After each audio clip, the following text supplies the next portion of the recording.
Rüstem bu yıl altın topu kim alır öýdä? Dünya yüzünde bu marada ören köp gurrunlar edilýär. Şoňa orada 3 tane esasy dalaşgary saýlap bolar diýsem, ýalňyşman diýen. Kim alır? Yamal, Dembele we Rafinha. Yamal, Rüstem, Yamal alır.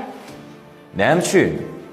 Sebebi hemmelerin diline Yamal. Bari ýok 17 ýaşyndaky oýunçy eýem milli ýygynynyň lideri ýaly oýnaýar. La Ligada we halkara turnirlerde öz oýunynyň taýpy derejesini görkezdi. Ony Ronaldo we Messi bilen deňeýärler. Çempionlar Ligasynyň finalyndan soňky äwri adamlar Yamaly duwe bilen deňeşdirdiler. Ýöne Milletler Ligasynyň çäklerine geçirilen duşukdan soň bu deňeşdirme öz-özünden aradan aýryldy.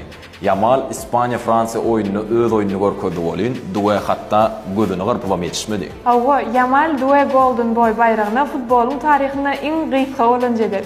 Dogry aýdýan. Ýöne Dembele de köp duşuklarda tapawutlandy. Pasajada ol çaltlyga ýetýän bilen Çempionlar Ligasynyň iň täsirli oýunçylarynyň biri boldy.